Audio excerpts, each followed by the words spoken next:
So ibig sabihin, pati yung mga dayuhan na nakikita nila na hindi tama yung treatment kay former President, tumutulong na rin na mailabas yung kwento, yung totoong kwento na hindi nga tama yung ginawa kay former President. Anything that will bring out a public and international appeal insofar as the illegality of the arrest and the forcible taking of former President Duterte to The Hague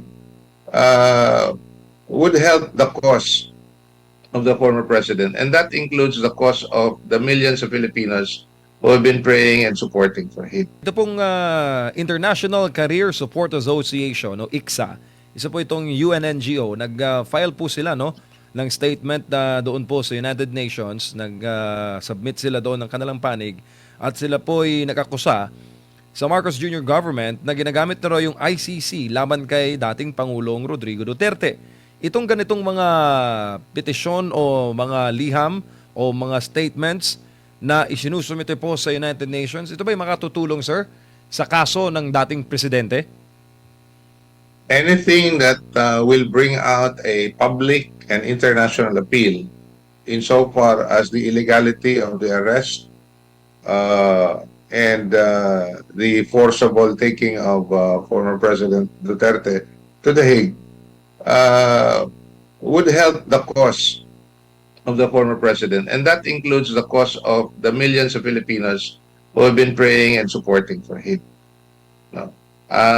Pero meron din nagsasabi na kahit na anong apila yan, saang apila, gaano karaming apila, hindi pa rin makikinig yung ICC kasi sa sinabi na nila, may jurisdiction yung korte, itutuloy namin yung kaso patungkol kay former President Duterte.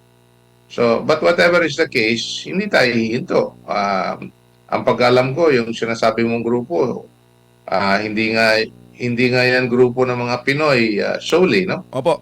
It's an international organization. So, ibig sabihin, pati yung mga dayuhan na nakikita nila na